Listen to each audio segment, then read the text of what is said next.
Hablaremos esta noche de un enano famoso, o quizá de dos. Ajá. El primero es Luis Antares, llamado Todo Coraje, famoso en las cortes españolas. Era un sujeto misterioso, se ignora la fecha de su nacimiento, algunos dicen que era hijo de un turco, otros que su madre fue una sulamita. Pero Luis Antares era antes que nada un suplantador. ¿Qué quiere decir esto? Bueno, andaba este enano por todas las cortes de Europa haciéndose pasar por otros enanos. Ajá. Llegaba a una ciudad cualquiera y averiguaba qué enano era allí muy famoso y muy apreciado y también desconocido. Qué bien. Es decir, averiguaba el nombre de enanos cuyas mentas hubieran llegado hasta la ciudad, pero que no hubiera visitado ese enano la ciudad. Que nadie lo pudiera reconocer, claro.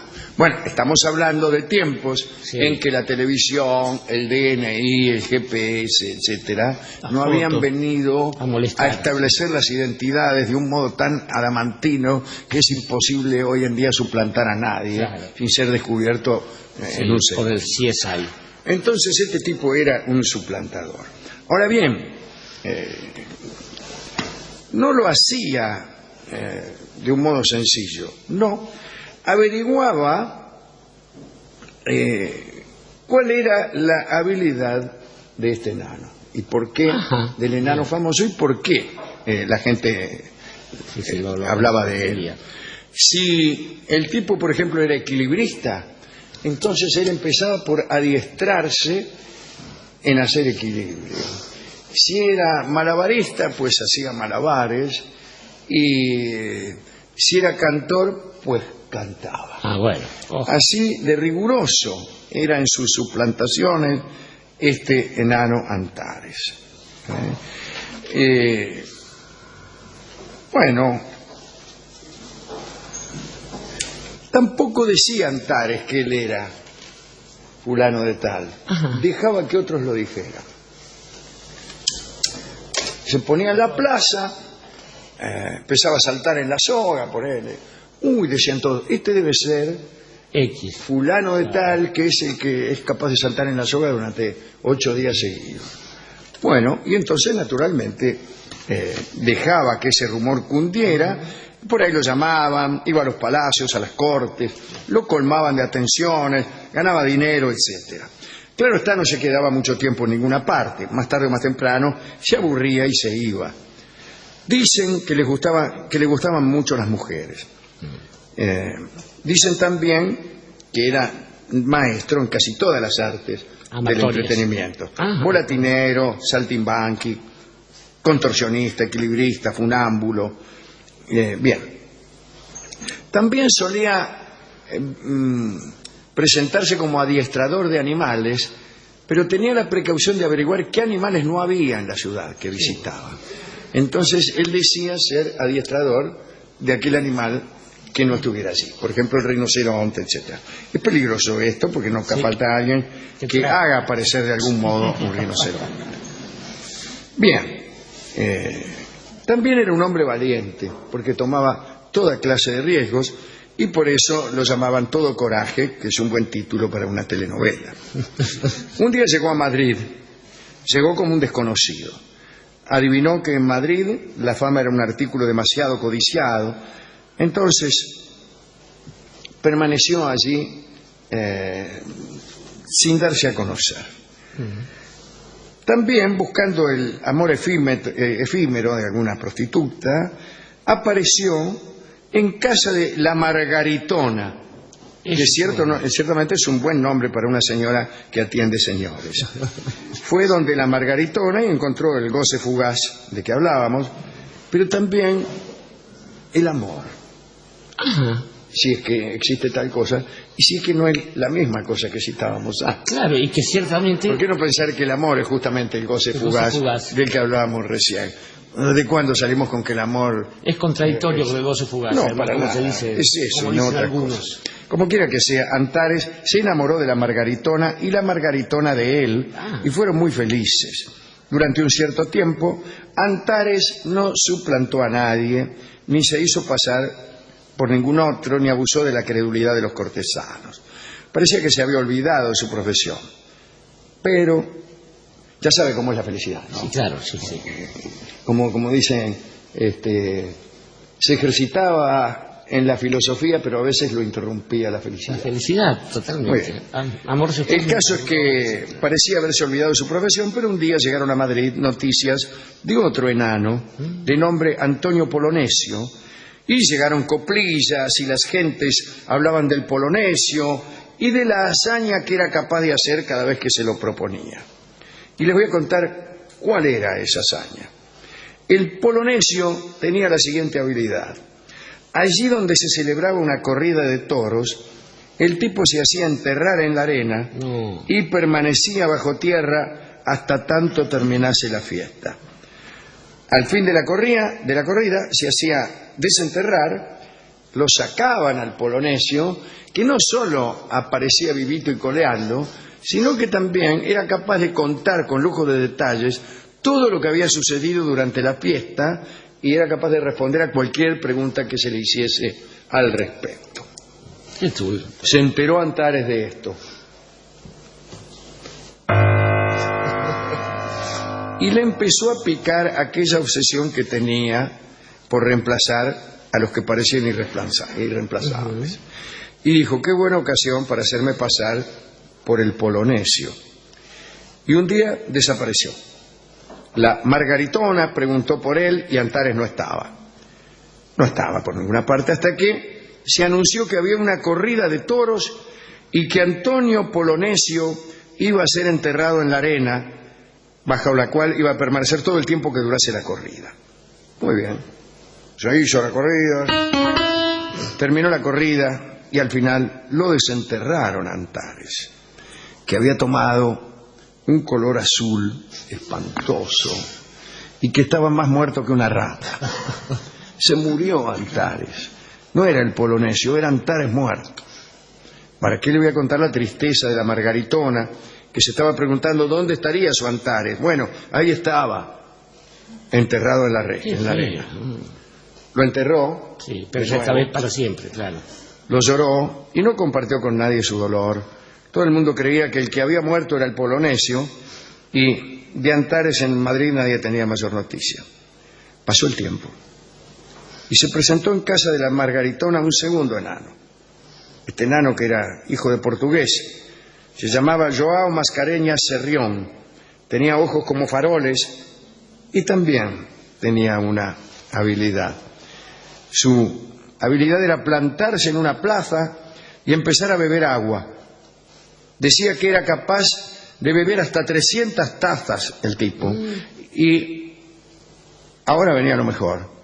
Exigía que le pidiesen que echara por la boca cualquier cosa y entonces, accediendo a pedidos del público, empezaba a echar por la boca vino, agua, fruta, bolitas, pañuelos, sonajeros. Un asco, ¿verdad? Sí. Pero bueno, aquello le gustaba a las gentes. Le gustaba ver señores que tiraban por la boca aquello que uno le solicitara. Parece que su arte era tan asombroso que 2 veces fue reclamado por la Inquisición e investigado para ver cómo hacía el truco. Acabó por descubrirse que todo lo hacía por medios naturales, es decir, que no tenía pactos con el demonio, al menos no en lo que se refería a echar cosas por la boca. Felipe IV lo llamó al buen retiro, allí estuvo hasta que se aburrió y se fue, ávido también de cortesanas. Y en esa avidez de amor efímero, ¿a quién conoció? A la Margaritona. Por la viuda. Pero sucedió algo más con este Joao Mascareñas Serrión. Él andaba en busca de un amigo. Andaba preguntando por un amigo del que nadie tenía noticias. Al encontrarse con la Margaritona le habló de aquel amigo. La Margaritona le habló de su amante muerto y resultó ser que el amigo y el amante muerto eran la misma persona. Allí se quedó Joao, junto a la Margaritona, recordando a Antares y armando unas tertulias con otros enanos amigos. Un día acudió a una de esas tertulias un pintor de la corte, y ese pintor no era otro que Diego Velázquez. Y ustedes y nosotros hemos podido conocer a algunos de los enanos que iban a la casa de la Margaritona, pintados en esos crudelísimos cuadros de Velázquez, en donde revela la decadencia de la corte española o lo que sea. Pero también a los enanos. Claro, bueno, las meninas ahí tenemos claro. Esas chiquilinas. Conversaban de sus cosas en aquellas tertulias, se entretenían hablando del abecedario de colores, según el cual cada color tenía su simbolismo, muchos de los cuales símbolos que son obvios y conocidos. Allí donde uno quería pintar la esperanza, pintaba el verde, y donde la caridad roja témpera usaba. Bueno, hablaba aquel hombre de los espejos como una especie de Borges, a banda letra. A banda letra y a favor. Y hablaban de aquel espejo hechizado que parece que había en la corte de Felipe IV, que fue descubierto por Joan Mascareñas, que dice que un día se miró en él y descubrió que en aquel espejo había algo malo. Y el propio Velázquez sacó ese espejo y lo tiró al río. Velázquez aprendió muchas cosas del mundo de los enanos en aquellas tertulias de la Margaritona, y luego convirtió esto en arte mayor, ¿no? Quizá un hombre que es capaz de arrojar cualquier cosa por la boca, o también un volatinero, un saltimbanqui, son de algún modo artistas. Módicos artistas, claro. Modestos artistas. Sí, sí. Por ahí se encontraron con un gran artista que convirtió esas modestas muestras artísticas en arte mayor. Sucede a veces, Alejandro, con pequeñas baquianías que adquieren la categoría de arte cuando aparece alguien genial para hacer esa operación.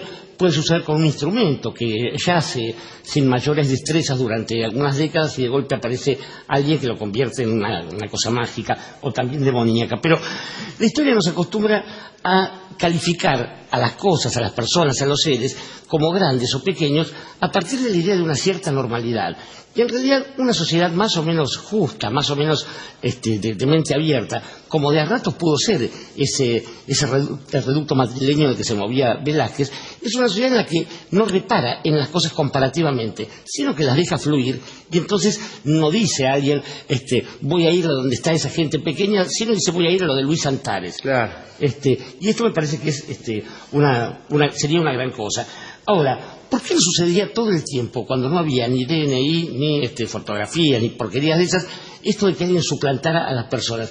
Digo, una vez hecho el primer artificio, incluso descubierto, debía haber miles de personas, todas aquellas personas que no eran el rey, que es alguien que no puede desear ser otra persona, aunque algún rey de España quisiese ser zar de Rusia, por ejemplo. Pero, digo, todo el resto de las personas deberían haberse dedicado, como en la comedia de alguien que yo conozco, a ser otra persona que las que originalmente eran. Y entonces ir suplantándose, de modo tal que las vidas hubieran sido una especie de, comunismo de la actuación, donde cada uno podía vivir otras vidas, e incluso muchas vidas, con, por supuesto, las dificultades que implica poder vivir muchas vidas. Hoy en día lo hacen casi solamente los espionajes. Los espías se hacen el espionaje. Y los dobles espías, ¿cómo saben quiénes son realmente? ¿Cómo sabe un doble espía cuando está haciendo su trabajo? ¿Cómo sabemos nosotros, Dorio? Exactamente. Si somos los que creemos. Claro, y no solamente nosotros, cualquier amante, ¿cómo sabe cuál es la mujer a la que está engañando? O cualquier mujer, cuál es el hombre al que está engañando. Por eso es necesaria una ingenuidad y una fe. Eso mismo. Y entonces, digo, incluso pienso ya en términos mucho más banales, ¿qué pasa con esos tipos que andan pululando por ahí, que hacen tributo a Luis Miguel, qué sé yo, y que salen y hablan con acento mexicano después? Esto pasa realmente. Y digo, quizás en eso haya una virtud, pero en todo caso, lo que desaparece en alguien que logra un cierto perfil es justamente cualquier rasgo distintivo, que digan el tipo de la nariz X, la chica de los grandes, argumentos, o este tipo de cosas.